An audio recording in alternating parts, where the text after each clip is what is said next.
আসসালামু আলাইকুম ব্যারিস্টার হাসান। ওয়ালাইকুম আসসালাম। আমরা জানি যে যারা স্কিল ওয়ার্কার ভিসা থাকে তারা আইএলআর এর জন্য অ্যাপ্লিকেশন করতে পারে।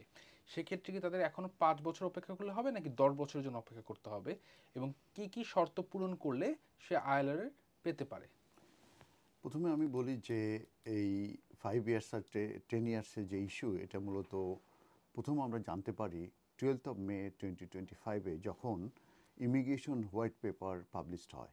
সেখানেই যে 8টি ইমিগ্রেশন রুলসের চেঞ্জের ব্যাপারে যে প্রপোজাল আনা হয়, তার ভিতরে একটা ছিল যে স্ট্যান্ডার্ড পিরিয়ড ফর সেটেলমেন্ট, যেটা এই মুহূর্তে 5 ইয়ার্স আছে, সেটাকে 10 ইয়ার্স করা হবে। তবে এটাও বলা হয়েছে যে এই যে 10 ইয়ার্স হবে কিনা এটার উপরে একটি কনসালটেশন হবে এন্ড অফ দিস ইয়ার, তারপরে তারা মূলত ডিসিশন নেবে। অতএব আমি বলবো যে আমি আজকে যে ভিডিওটা দিচ্ছি, এই মুহূর্তে এই স্ট্যান্ডার্ড পিরিয়ড ফর সেটেলমেন্ট এটা 5 ইয়ার্সই আছে, এটার কোনো পরিবর্তন হয়নি, এবং যেটা বলছে যে কনসালটেশনের পরে মূলত তারা ডিসিশন নেবে। এবার আমি বলবো যে যখন সেটেলমেন্টের অ্যাপ্লিকেশন করবে সে ব্যাপারে 22 জুলাই 2025-এ যে পরিবর্তনগুলো আসছে সেইগুলো নিয়ে আমি আলোচনা করব, কী কী ডকুমেন্ট দিতে হবে এবং সেক্ষেত্রে তাদের কী কী করণীয় আছে তাদের এই সেটেলমেন্ট অ্যাপ্লিকেশনটা সাকসেস হতে।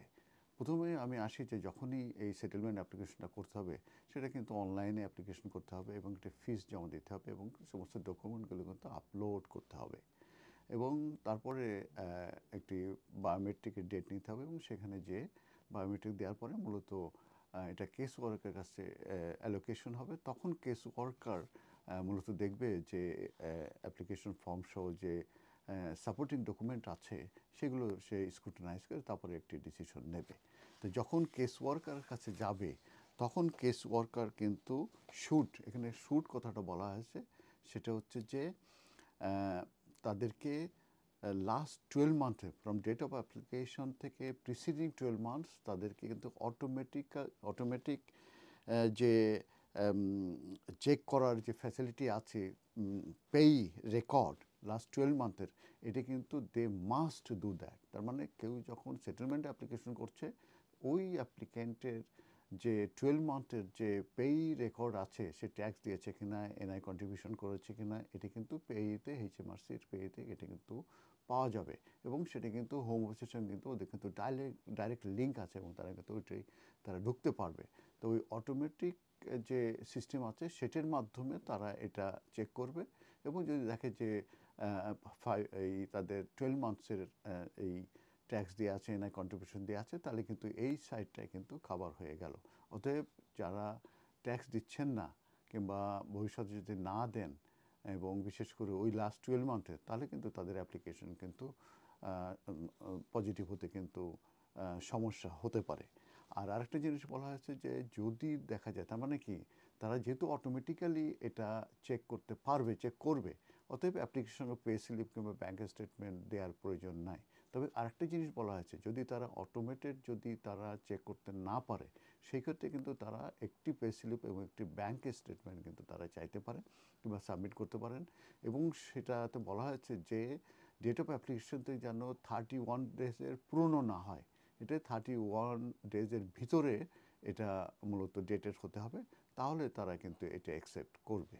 এরপরে life in the UK test যেটা আছে, যেটাকে knowledge of life in the UK, এই রিকোয়ারমেন্টসটা তাদের স্যাটিসফাই করতে হবে, কিন্তু ইংলিশ ল্যাঙ্গুয়েজ রিকোয়ারমেন্টস এটা তাদের স্যাটিসফাই করার প্রয়োজন নাই। আর তাদের একটি লেটার লাগবে ফ্রম দ্য স্পন্সর, তারা কনফার্ম করবে যে এখনও তাদের প্রয়োজন রয়ে গেছে অ্যাপ্লিক্যান্টকে to work for them for the foreseeable future. এরপরে সেই মুহূর্তে যে মিনিমাম যে স্যালারি থাকবে সেটা কিন্তু তাদেরকে পেড করতে হবে, দ্যাট মিনস অ্যাটলিস্ট ওই সময়ে। আর যেটা বলা হয়েছে যে তাদের কিন্তু কোনো নতুন কজ অ্যাসাইন করা প্রয়োজন নাই, কিন্তু সেই মুহূর্তে অবশ্যই ওই যে স্পন্সর, তাদের স্পন্সর লাইসেন্স কিন্তু সেখানে এক্সিস্ট করতে হবে। তো লেটারের কথা যেটা বলা হয়েছে, এটা ইমেলের মাধ্যমে কিংবা লেটার হেডে দিলেই হবে।